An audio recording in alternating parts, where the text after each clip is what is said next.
Malgré sa discrétion, il n'est pas question que l'on oublie son importance.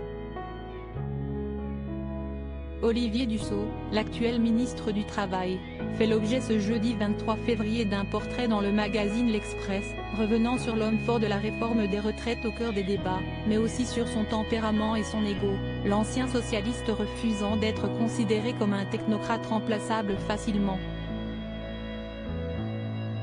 Au cours de ce portrait sont relevés plusieurs instants où le ministre a pu perdre patience et est sorti de ses gonds pour montrer qu'il n'était pas question qu'il se laisse mener par le bout du nez par qui que ce soit.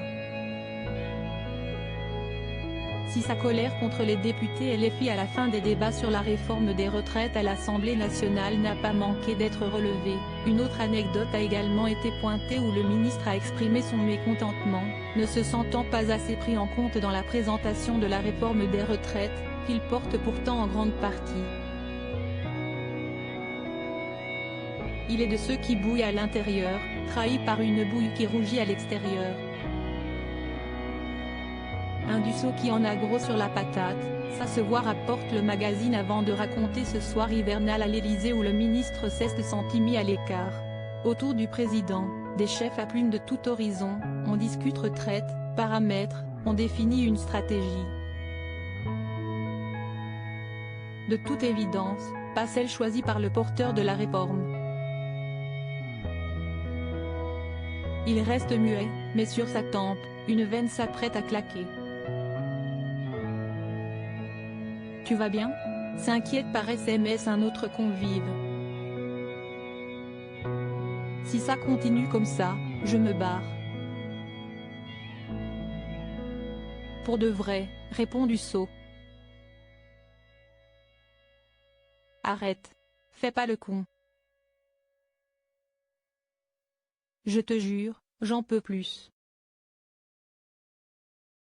Un événement qui s'est finalement bien terminé, le ministre étant toujours en poste et défendant bec et ongle sa réforme encore aujourd'hui.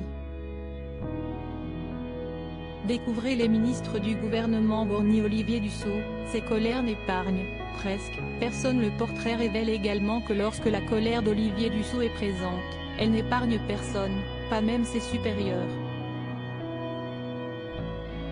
Elisabeth Borne elle-même en a fait les frais, lorsque la réforme des retraites a été retardée sur décision de la première ministre et du chef de l'État, et que le ministre du Travail a porté le chapeau. Après une explication verbale musclée, la chef du gouvernement et son ministre ont finalement trouvé un terrain d'entente et ne seraient plus en désaccord. Seule personnalité exemptée des fâcheries du ministre du Travail, Emmanuel Macron. Les deux collaborateurs auraient en effet beaucoup de considération pour l'un comme pour l'autre.